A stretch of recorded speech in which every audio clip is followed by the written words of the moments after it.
नमस्कार, good morning viewers. This is your host Sindhu Rathore. First India के इस स्पेशल बुलेटिन में आप सभी का स्वागत है। इस स्पेशल बुलेटिन में हम बात आपकी फिटनेस की करते हैं कि हम अपने आप को फिट कैसे रख सकते हैं और एक माइंडसेट जो है वो कैसे प्रिपेयर करें, क्योंकि हम जिम ज्वाइन कर लेते हैं लेकिन रोज जिम नहीं आ पाते। उसके पीछे एक वजह होती है, कंसिस्टेंसी जो है वो मेंटेन नहीं हो पाती। उस पर बात करेंगे, लेकिन उससे पहले आपको तमाम बड़ी खबरें बता देते हैं कि आज का दिन कैसा रहेगा खबरों के लिहाज से।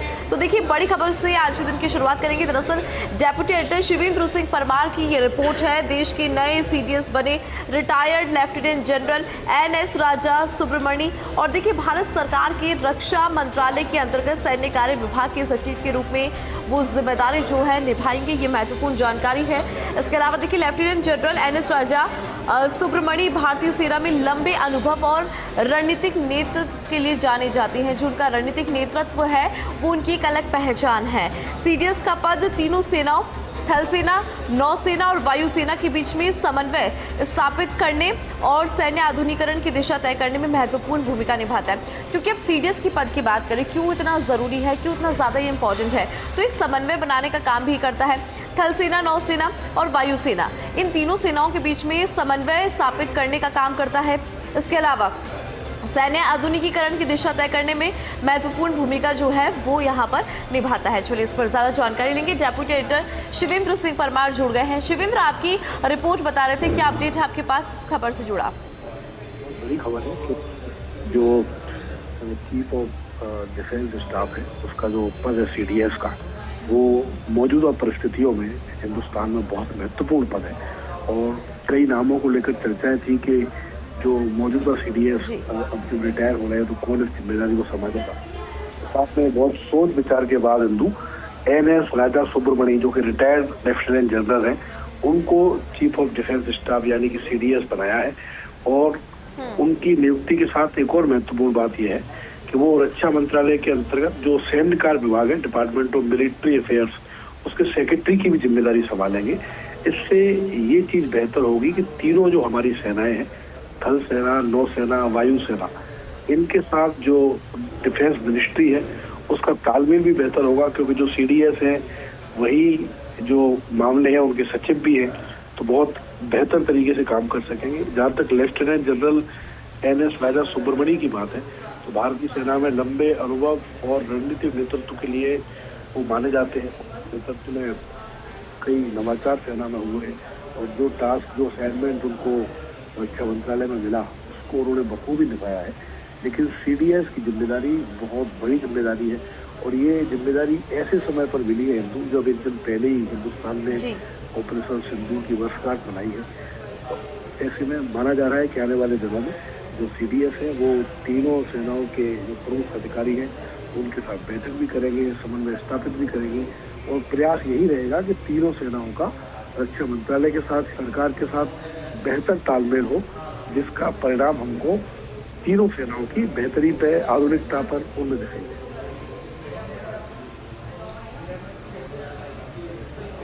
बिल्कुल सही कहा शिवेंद्र, आपने टाइमिंग को लेकर भी आपने जानकारी दी कि बहुत ज़्यादा क्रूशियल टाइम पे जो है उनको ये जिम्मेदारी दी गई है। बहुत शुक्रिया इस खबर पर जानकारी और अपडेट के लिए। चलिए, आगे बढ़ेंगे। महत्वपूर्ण जानकारी आपको पश्चिम बंगाल से दे दें, क्योंकि पश्चिम बंगाल के नए मुख्यमंत्री का नाम अब सभी के सामने आ चुका है। शुभेंदु अधिकारी पश्चिम बंगाल के नए मुख्यमंत्री होंगे। ये बड़ी खबर है इस वक्त की। उनके नाम की जो बात है लगातार सामने भी आ रही थी और आपको अपडेट देते कि आज सुबह 10 बजे कैलकाटा की ब्रिगेड परेड ग्राउंड में शपथ ग्रहण समारोह होगा। और देखिए, प्रधानमंत्री नरेंद्र मोदी, केंद्रीय गृह मंत्री अमित शाह, एनडीए के कई बड़े नेता इसमें शामिल रहेंगे। मुख्यमंत्री वजुलाल शर्मा समेत भाजपा शासित राज्यों के मुख्यमंत्री भी इसमें शामिल होंगे। शपथ ग्रहण समारोह में भाग लेने से वजुलाल शर्मा देर शाम पहुंच चुके हैं कोलकाता। तो ये बड़ी खबर है इस वक्त की। पश्चिम बंगाल के नए मुख्यमंत्री की अगर बात करें तो देखिए, शुभेंदु अधिकारी पश्चिम बंगाल के नए मुख्यमंत्री होंगे। शुभेंदु अधिकारी का नाम यहाँ पर सामने आ चुका है। मुख्यमंत्री के तौर पर वो शपथ लेंगे।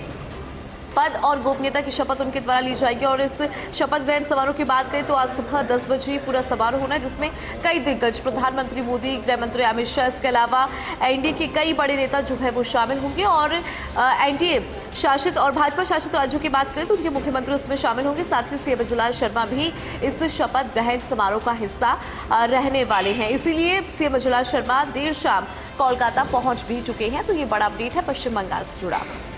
चलिए आगे बढ़ेंगे।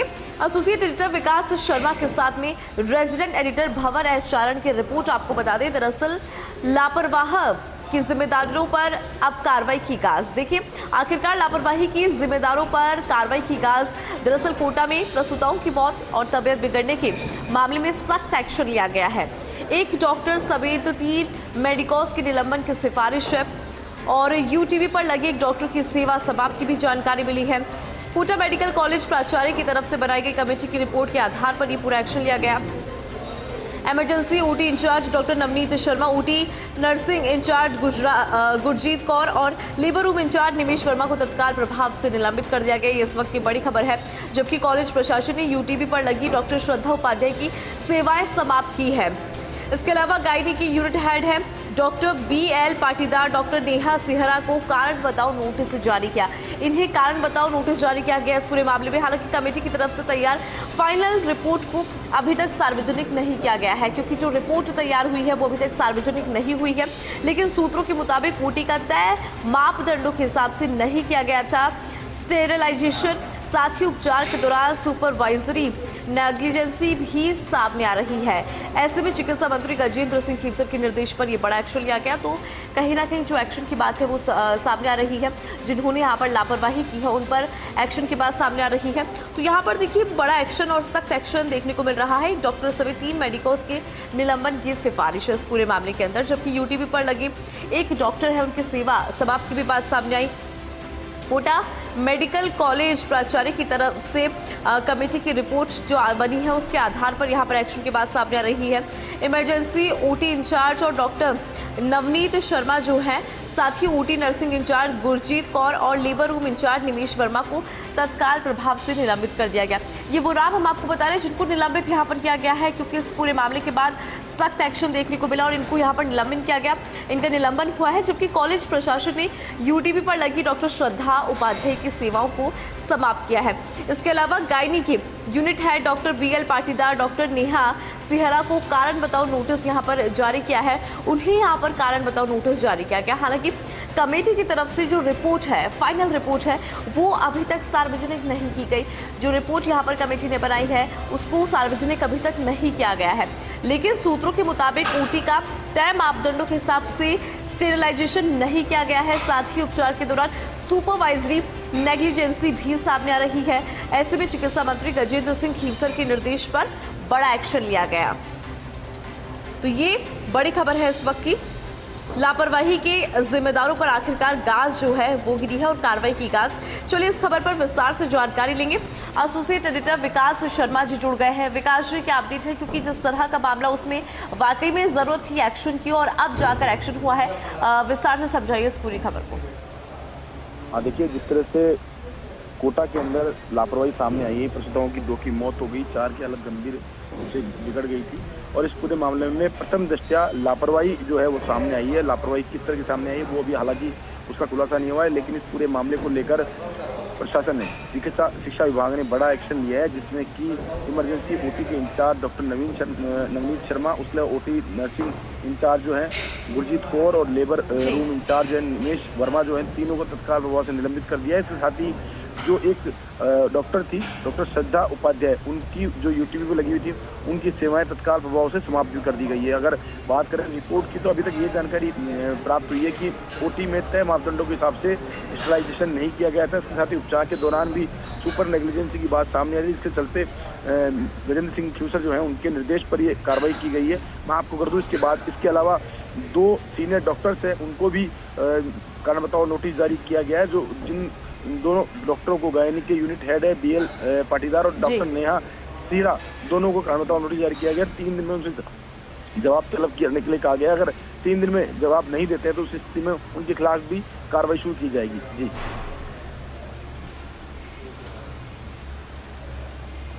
बिल्कुल ठीक है विकास जी, बहुत शुक्रिया इस खबर पर जानकारी और अपडेट के लिए। चलिए आगे बढ़ेंगे।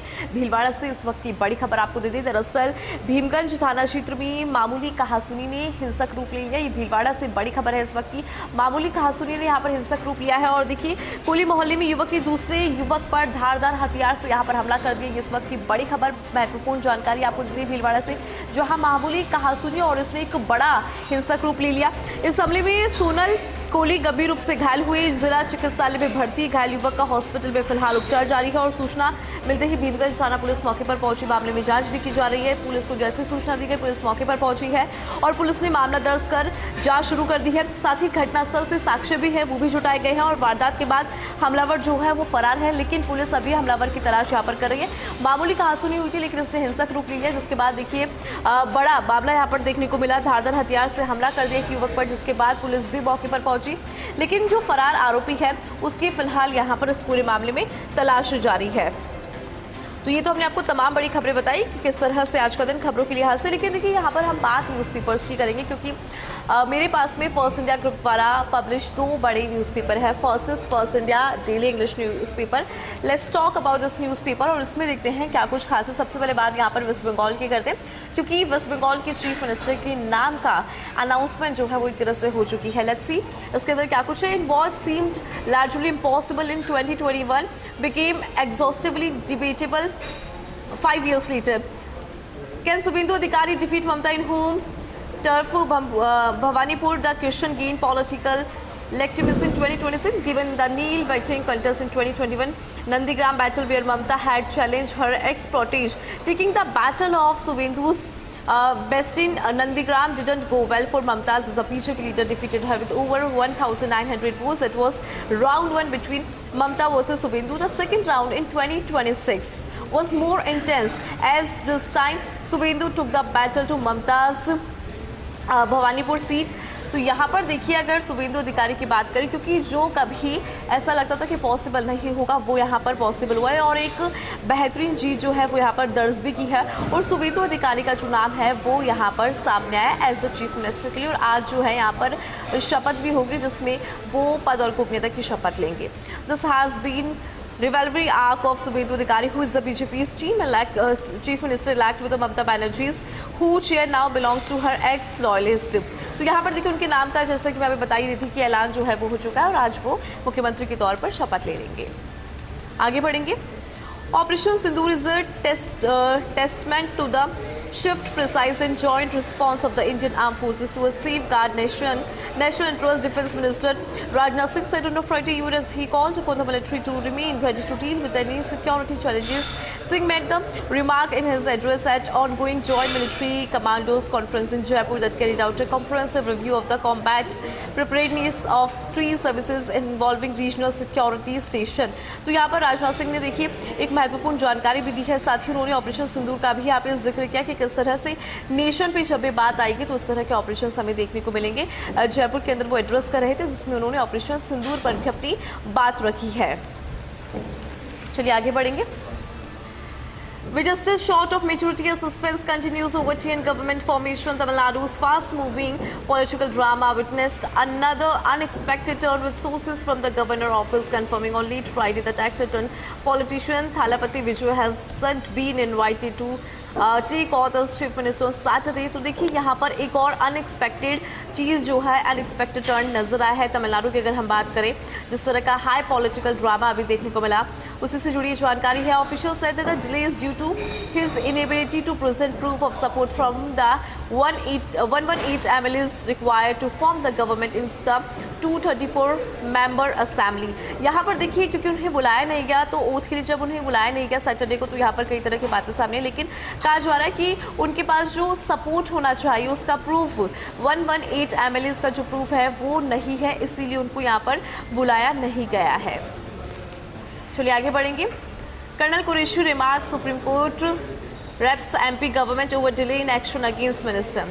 The Supreme Court Friday asked the Madhya Pradesh government to decide on granting sanction to prosecute Minister Kunwar Vijay Shah in connection with his alleged defamatory remarks about Colonel Sophia Qureshi, who gained nationwide prominence during media briefings and on Operation Sindhur. A bench of CJI Surikant and Justice Joy Malabagichi refused to accept Shah's submission that he had apologized and asked the state to take a decision on the sanction and report compliance in 4 weeks. तो जिस तरह की गलती उन्होंने की थी उसके बाद देखिए जो माफ़ीनामा उनकी तरफ से यहाँ पे दिया गया उसको एक्सेप्ट नहीं किया गया है। ये भी आपको जानकारी देते ऑपरेशन सिंदूर की ब्रीफिंग के दौरान कर्नल कुरैशी जो है वो चर्चाओं के अंदर रही थी और उनके ऊपर जिस तरह की टिप्पणी की गई थी उसी से जुड़ा ये पूरा मामला है। Please make a decision, enough is enough now and report compliance within 4 weeks the court further added. Court की तरफ से ये भी यहाँ पर कहा गया है। अब आगे बढ़ेंगे, मेरे पास में फर्स्ट इंडिया ग्रुप द्वारा पब्लिश दूसरा बड़ा अखबार है सच बेधड़क दैनिक हिंदी अखबार। अब इसकी तमाम बड़ी खबरें आपको बताते हैं कि इसमें आज क्या कुछ खास है। कांग्रेस ने सहकारिता और किसान हितों पर रोक लगाई। मुख्यमंत्री भजनलाल शर्मा ने कांग्रेस पर निशाना साधते हुए पूर्ववर्ती सरकार ने सहकारिता समिति में सदस्यता अभियान रोक दिया था, जबकि भाजपा सरकार ने 10 लाख से ज्यादा लोगों को जोड़कर सहकारिता आंदोलन को मजबूत किया है। मुख्यमंत्री ने शुक्रवार को जयपुर के बिरला ऑडिटोरियम में महात्मा ज्योतिबा फुले की 200वीं जयंती के उपलक्ष्य में आयोजित समारोह में ये बात रखी है। उन्होंने कहा कि राज्य सरकार किसान, पशुपालक और गरीब वर्ग के उत्थान के लिए कार्य कर रही है और प्रधानमंत्री नरेंद्र मोदी की पहल पर फूले जयंती पर 2026 से 2028 तक मनाई जाएगी। सीएम ने हर ब्लॉक में सावित्रीबाई फूले ई लाइब्रेरी, सभी जिलों में आदर्श विद्यालय और 16 छात्रावास बनाने की घोषणा के साथ बताया कि छात्रवृत्ति राशि बढ़ाकर 75,000 रुपए यहाँ कर दी गई है।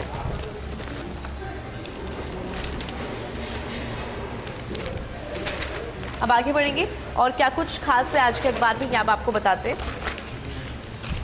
देखिए, आमेर नाहरगढ़ जयगढ़ रोपवे परियोजना पर रोक लगाई गई है। दरअसल राजस्थान हाईकोर्ट ने शुक्रवार को राजधानी जयपुर से जुड़े महत्वपूर्ण मामलों की सुनवाई की और कोर्ट ने आमेर किला, नाहरगढ़ किला और जयगढ़ किले को जोड़ने वाली प्रस्तावित रोपवे परियोजना पर रोक लगा दी है। इस परियोजना पर फिलहाल रोक लगा दी गई है। हाईकोर्ट ने 2 फरवरी 2026 को दी गई प्रारंभिक सरकारी अनुमति पर अंतरिम रोक लगाते हुए संबंधित पक्षकारों को नोटिस जारी करके जवाब यहां पर तलब किया है। और देखिए, इस बीच में बड़ी खबर आपको बता दें, दरअसल एसएमएस मेडिकल कॉलेज से जुड़ी ये इस वक्त की बड़ी और दुखद खबर है। कॉलेज की न्यू आरडी हॉस्टल में एमबीबीएस स्टूडेंट ने सुसाइड कर लिया है। कि स्टूडेंट के सुसाइड करने की बात सामने आ रही है। दरअसल हॉस्टल के 8th फ्लोर पर फंदे से लटका मिला है फाइनल ईयर का छात्र। आपको बता दें कि अलवर निवासी नितिन यादव है। हॉस्टल के बाहर किराए से रहते थे और देर रात हॉस्टल में पहुंचे नितिन ने 8th फ्लोर पर पहुंचकर सुसाइड किया है। सूचना मिलते ही कॉलेज के अतिरिक्त प्राचार्य डॉक्टर जितेंद्र सिंह शेखावत, डॉक्टर मोनिका जैन समेत पूरा प्रशासन हॉस्टल पहुंचा। उनके सुसाइड करने की बात यहाँ पर सामने आ रही है, जिसके बाद प्रशासन जो है वो पहुंचा है। पुलिस और एफएसएल की टीम भी मौके पर पहुंच चुकी है और फिलहाल साक्ष्य जुटाए जा रहे हैं। तो ये इस वक्त की बड़ी खबर है। एमबीबीएस स्टूडेंट है जिसने यहाँ पर सुसाइड किया है।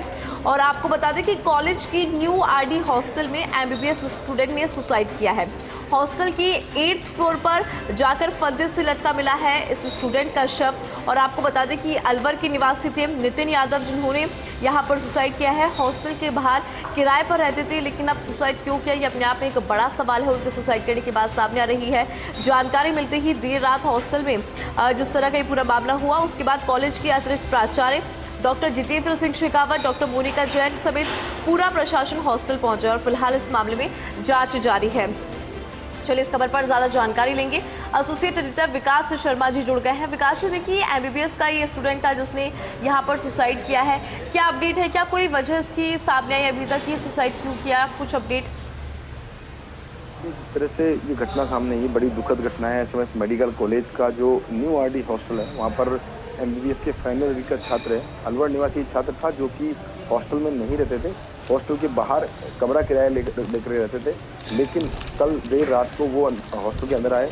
जब हॉस्टल के अंदर आए तो अमूमन प्रशासन यही समझता है कि मेडिकल स्टूडेंट है, किसी से मिलने आए होंगे, लेकिन वो 8th फ्लोर पर पहुंचे। 8th फ्लोर पर पहुंच करके उन्होंने वहाँ पर फंदे से झूठ कर आत्महत्या कर ली। तो ये बड़ी घटना इसलिए है क्योंकि जिस तरह का तस्वीरें सामने आ रही है, जिस तरह की चीज़ें सामने आ रही है कि अभी तक कॉलेज प्रशासन को इस बात की जानकारी नहीं लग पाई कि आखिर ये घटनाक्रम हुआ क्यों है। लेकिन फिलहाल जिस तरह की घटना है उसने सभी को सख्ते में डाल दिया है। खुद एसएमएस के अतिरिक्त मेडिकल कॉलेज प्राचार्य हैं डॉक्टर जितेंद्र सिंह शेखावत, उसके अलावा मोनिका जैन और वार्डन, तमाम जो वार्डन है वो अभी इस वक्त हॉस्टल पहुंचे हुए हैं। पुलिस प्रशासन को और एफएसएल की टीम को भी बुला लिया गया है और अभी फिलहाल साक्ष्य जुटाए जा रहे हैं, जिसके बाद में जो शव है उसको उतारा जाएगा। उतारने के बाद ही परिजनों को भी इसकी जानकारी दे दी गई है घटना की, और परिजन भी जयपुर पहुंच रहे हैं। लेकिन ये पूरा घटनाक्रम बड़ा सवाल जरूर खड़ा करता है कि किस कारण क्या रहे, किस कारण की वजह से ये घटनाक्रम हुआ है। क्योंकि अब पुलिस इस बात को पड़ताल जानकारी कर रही है कि कल जो स्टूडेंट है वो किस किस से मिला था और अगर हॉस्टल में आया था तो हॉस्टल में किसी से मुलाकात हुई थी या नहीं थी, और आगे की पड़ताल जो है पुलिस प्रशासन की तरफ की जाएगी। जी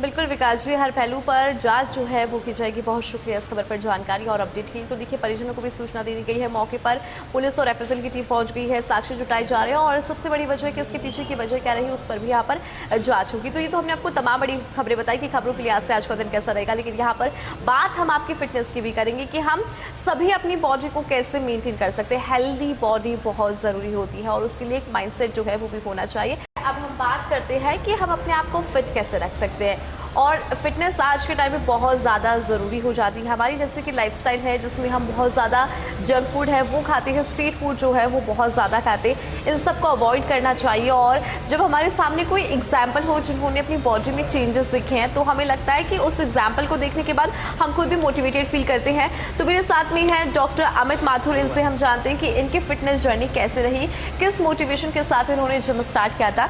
डॉक्टर अमित, सबसे पहले मैं आपसे ये जानना चाहती हूँ कि आपको कितना टाइम हो गया जिम करते हुए? मैम वैसे तो मैं 4-5 साल से कर रहा हूँ, बट मैं कंसिस्टेंसी मेरी इतनी रही नहीं। 2-3 महीने के ब्रेक के बाद करता रहा, बट अभी मैंने लास्ट 2 मंथ से अपने आप को वापस फिटनेस ट्रेनिंग में डाला है। अच्छा, आपने खुद ने एक बात बोली कंसिस्टेंसी, और मुझे लगता है वो सभी के साथ ये प्रॉब्लम हो जाती है कि हम कंसिस्टेंसी मेंटेन नहीं कर पाते। लेकिन अभी आप क्योंकि 2 महीने से रेगुलर आ रहे हैं, तो अभी इन 2 महीनों में आपने ऐसा क्या किया कि आपकी कंसिस्टेंसी बिल्कुल मेंटेन है?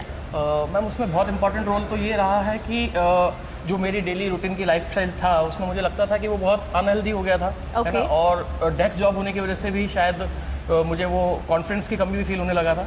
तो जब से मैं जिम आ रहा हूँ तब से मुझे फील हो रहा है कि एक तो फिजिकल और मेंटल दोनों हेल्थ में मेरा बहुत feel confident. Yes ma'am, absolutely. अच्छा, आपने बताया कि अब जो कॉन्फिडेंस है वो भी बढ़ता है, और मुझे भी ऐसा लगता है कि जब हम बॉडी को लेकर बहुत ज़्यादा कॉन्शियस हो जाते हैं, वर्कआउट करते हैं, तो एक अलग कॉन्फिडेंस आता है और उस कॉन्फिडेंस की वजह से हमारा जो काम है उसमें भी एक पॉजिटिव जो चीज़ मुझे ना नज़र भी आती है। अच्छा, आप मुझे ये बताएं कि अभी आप कौन सी डाइट ले रहे हैं और आपका मोटो क्या है? कि आपको फैट लॉस करना है या आपको मसल्स बिल्ड करनी है? किस मोटो के साथ आप वर्कआउट करते हैं? मैम डेली रूटीन की बात करें तो जिस तरीके का मैंने जैसा आपको बताया कि लाइफस्टाइल जो है उस वजह से प्रॉपर डाइट मेंटेन करना थोड़ा सा चैलेंजिंग ज़रूर है, लेकिन फिर भी मैं कोशिश कर रहा हूँ कि प्रोटीन पाउडर के साथ प्रोटीन इंटेक वाली डाइट्स को ज़्यादा इन्वॉल्व करूँ, फैट वाली डाइट्स को थोड़ा सा अवॉइड करूँ, जैसे तला भुना है इस तरीके की चीज़ों को कम करूँ। तो ये सारी चीजें इंपॉर्टेंट है। इवनिंग का टाइम होती है तो सभी को क्रेविंग होने लग जाती है, उसमें ऑल्टरनेट ऑप्शंस क्या लेके चले? क्योंकि बाहर का नहीं खाना चाहिए, बट कुछ ऑल्टरनेट हो, जैसे कि बड़े लोग कहते हैं कि मखाने खा लो, पीनट्स आप खा सकते हैं, घर पे अगर कुछ हो तो और कुछ क्या ऑप्शंस हो सकते हैं? मैम अगर वेजिटेरियन हैं आप, हाँ, तो ये बड़ा एक चैलेंजिंग हो जाता है कि आपको प्रोटीन आपकी डाइट में रेगुलर उसको मेंटेन करना थोड़ा सा चैलेंजिंग हो जाता है। तो जैसा आपने बोला मखाने खा सकते हैं, सोया और ओट्स से, इन सब चीज़ों से आप थोड़ा सा अपना रेगुलर डाइट को सेट कर सकते हैं अगर आप वेजिटेरियन हैं तो। Yes. Alright, thank you so much sir जानकारी के लिए। तो देखिए, सर ने यहाँ पर बताया कि किस तरह से जो डाइट है वो यहाँ पे बहुत ज़्यादा क्रूशियल रोल प्ले करता है हमारी फिटनेस जर्नी में। अगर आपकी डाइट भी अनहेल्दी है, आप भी बहुत ज़्यादा जंक फूड खाते हैं, तो आज से ही जंक फूड को बंद कर दीजिए। और जब इवनिंग का टाइम होता है तो मुझे भी बताया कि सभी को क्रेविंग होती है, लेकिन we have a lot of option, we have alternate option, जैसे कि आप सोया चंक्स है, यू कैन हैव दैट, और उसके अलावा आप जो है मखानी ले सकती हैं, वो भी अच्छा ऑप्शन है। तो ऐसे बहुत सारे ऑप्शन है जो हमारी दादी नानी अक्सर हमें बताती थी, लेकिन फिर हम वक्त के साथ उनको भूलते गए। लेकिन आज भी वो चीज़ें जो है हमारी बॉडी के लिए बहुत ज़्यादा इफेक्टिव है। कल फिर से मुलाकात होगी, कल फिर से हम आपकी फिटनेस की बात करेंगे और आपको बताएंगे कि हम अपनी बॉडी को फिट रखने के लिए और कौन कौन से स्टेप्स से वो ले सकते हैं और कौन कौन सी चीज़ें हैं जो हमारी डाइट में हमें शामिल करना चाहिए। लेकिन फिलहाल मुझे दीजिए इजाज़त, नमस्कार।